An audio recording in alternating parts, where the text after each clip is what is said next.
Hey guys, so it's been a while since I've done anything with Warhammer 40k, as in building sort of Necromunda, Kill Team, or Warhammer stuff. And this is what I've made. I do love making these kind of things. So this is obviously you'd make up as a tile, and then you put loads together and make obviously a big scenario. So you'd have seen me use them quite a few times before, but it's from Print Minis. Absolutely love their stuff. Definitely quite a few videos out there making some big old tiles. So very Necromunda-like, if that's kind of what you're into, which I am. I've never played the game yet, but I do love making the builds. And as you can see, a whole variety of range of buildings and vehicles, and also miniature figures as well, which is pretty cool. But this is what I like the look of, Precinct 13, and it kind of gave me big vibes of, well, Judge Dredd sort of looking thing. So this is what I've got, this is what I've downloaded, and most of the build you'd have seen just then is from this. And those lovely people over at Print Minis have given me a discount code, Hobbyist50, where you'll get 50% off anything in their store. So definitely go and give them a click. And what I also love about their stuff is they do a lot of internal bits and pieces. So even though you think you might not see it, they do, yeah, a ton of stuff, which is just absolutely awesome. So originally, I was going to print this out at half scale. So I've really been getting into sort of, well, printing miniatures out at half scale. So yeah, originally I reduced everything down by 50%, which is why, as you can see, I can get an absolute shed load on this plate. So using the Halo X1, I've been using that quite a lot, especially say to print out small miniatures. I mean, no miniatures are small anyway, but these are mini miniatures. The Halo X1, yeah, has performed perfectly every time. Again, guys, loads of links down below so you can find out more information about the Halo X1, as well as all the Print Minis range of stuff. But then I kind of thought, well, I'm not really going to play this as a game. And I like the idea of building this full size and using it more as a diorama. So when I do paint sort of sci-fi miniatures, I'll have a nice backdrop to, well, showcase them off in. So yeah, used the Halo X1, printed out everything perfectly, and had the printer go in, I think for almost a day. I printed out loads of stuff. So this is one thing I love about Print Minis. All their stuff is kind of modular. So you can mix and match it as much as you want. And so they do a full range of bits and pieces, lots of greeblies and all that kind of stuff. Some awesome stairs here, because obviously I'll be able to have the miniatures, well, their bases can slot into them and sort of climb up. So as I say, very modular. Obviously, they do give sort of pictures and ideas and even a breakdown of how to build some of their sort of sets. But I say, being modular means you can do exactly what you want. So initially, this is how I was going to do it, but then I think my OCD got the better of me, and it didn't look symmetrical. Not that everything has to look symmetrical, but for some reason, yeah, feng shui, whatever it might have been, I had to rearrange things and do it. So it was, well, symmetrical. And then it's obviously a case of gluing it together. Obviously, you didn't need to use normal sort of glue for this. Cement glue certainly wouldn't work, as well. This is resin. So yeah, need to use normal super glue. Doesn't take too long at all to obviously work and bond together. And I say it's almost like building a sort of a kit of some sort. For this one, obviously the kit is, but it's your imagination. So I'm kind of sticking to roughly the diagram that I saw of how this goes together, but obviously with a few little changes here and there. As I say, everything does go together really, really well. And I just love all the attention to detail, to all the little bits that say go inside these buildings. So everything you make, you can have internal stuff, which is really good because obviously some rooms you're going to want to sort of go inside and, well, do whatever the objective may well be. I have to admit, I think I definitely do prefer making these kind of things to actually playing the games. Same with Kill Team. Obviously, I do play Kill Team quite a bit every now and then, but yeah, I definitely seem to prefer building, well, the kill zones than yeah playing the games. And so I think for me, it is just the fact that you can make this into, well, whatever you kind of want really. So there's sort of like half of it done.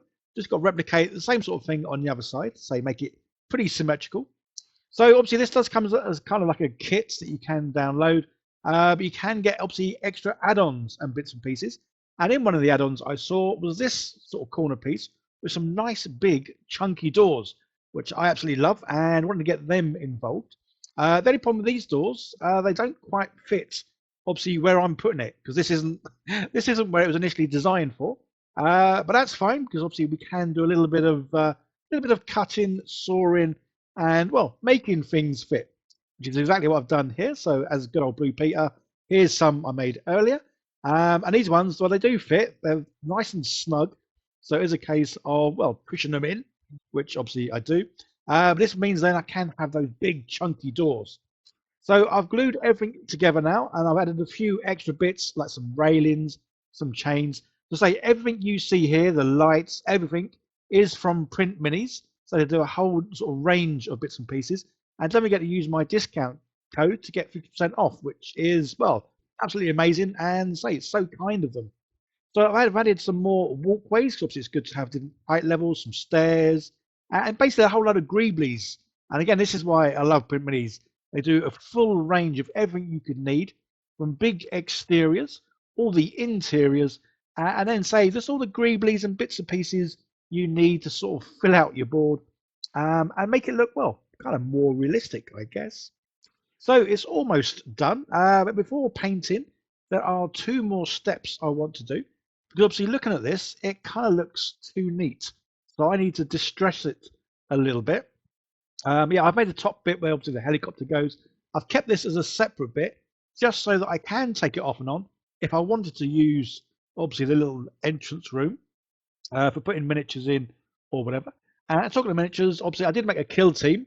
I think this is a good couple of years ago. Made of judges, so good old Judge Dredd. It's a comic book that I used to love reading. Oh, way back late 70s. I think I first started reading it. 2000 AD, because obviously I am old. So yeah, distressing this. The best way I can find doing it, getting a little drill. Obviously, because I want to have loads of like, well, bullet hole marks. And these are quite large bullet holes, but that's fine. Someone could be using a big plasma gun or something. So yeah, it's just a case of drilling a whole variety of holes here and there. Again, I don't like things to be too neat. I like things to look like they've been there for hundreds of years. They're a bit derelict, certainly beaten, bashed, and rusty. So yeah, this does get full-on rust treatment. But as well as doing the holes, obviously you can just rub or pass the drill over bits, and it just knocks the edges off. And again, makes them look a little bit rougher, and just not so neat because yeah, this thing isn't new. I want this to look like it's been there for well decades. So lots and lots of holes, lots of drill marks, scratches, all the rest of it. So love how that's looking. But again, one last process before we get on to painting, and that is I've got some fine sand. So this is great because I'm going to use this in the corners where the building meets the floor. So it looks like there's been, well, any sort of wind would have swept in dust, dirt, debris. So that's why I'm putting it in this, all the corners there. But the other good thing about this stuff, and I kind of put it all over. I possibly put too much, but then again, that's kind of what I do. This is great for making rust effects. So rather than having a nice flat panel, you're now going to add a little bit of texture to it. So when you come to painting it later and doing the old dry brushing and all the rest, yeah, you really can make it look like, well, it's rust that's actually coming through. So as you can see, yeah, I may have got a little bit over the top, but I don't care. This is for me. I love it. It's definitely got plenty of texture. So primed in good old matte black by Colourful, which again links down below, and then cracking on with the painting. So instead of dry brushing white, I'm going to dry brush with silver because obviously I want this to look like it is a, well, made of metal. So lots of metallic sort of looks everywhere. And yeah, dry brushing. So again, guys, when it comes to painting, obviously I kind of show how I like to do it. Obviously, hopefully it'll give you some sort of ideas, but we're all different when it comes to painting. So I'm sure you'll have, well, a whole variety of different ideas and may well have watched other YouTubers or just have a certain way that you like to paint. But I like to do things quick, easy, but fun. And that's the whole thing with this hobby. It's meant to be fun. So yeah, I'm doing things that I kind of enjoy. So I'm going to do a bit of painting on this. Going to add a bit of colour. Although, I must admit, when I go over with a rust effect afterwards, yeah, any kind of colour that was there, you can't quite see. It's just a case of building up sort of the processes to get it sort of how you want it to look. So with the colour, obviously dabbing it on. Because I don't want it sort of looking too neat, too precise.